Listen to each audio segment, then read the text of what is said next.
para sa akin, no, mas mainam pa po talaga na may kaibigan kang madaldal.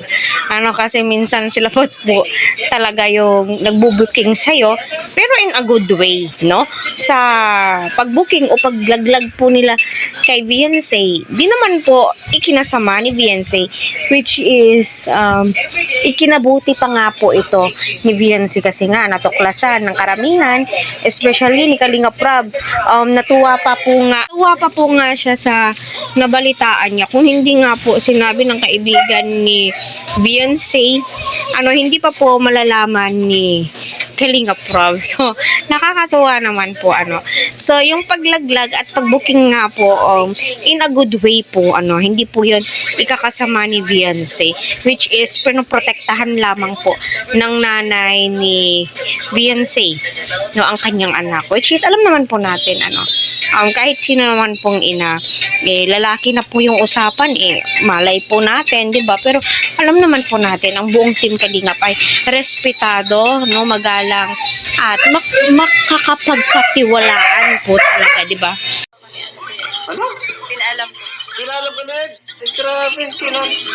Kanina po. Kanina po. Sana all pinalam. Pinalam pala siya? Oo, pinuntahan po yan. Pinuntahan.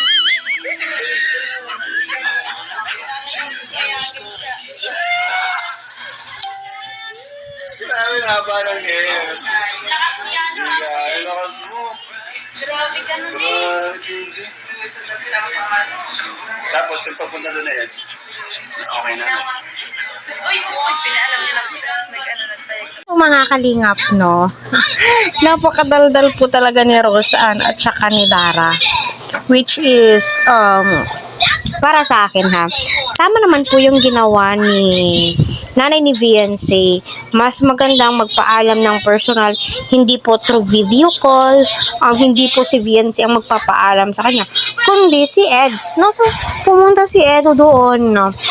It means, magaan po yung loob ni nanay ni Beyonce kay Edo. At saka, respeto po yon ni Edo sa nanay ni Beyonce. Na,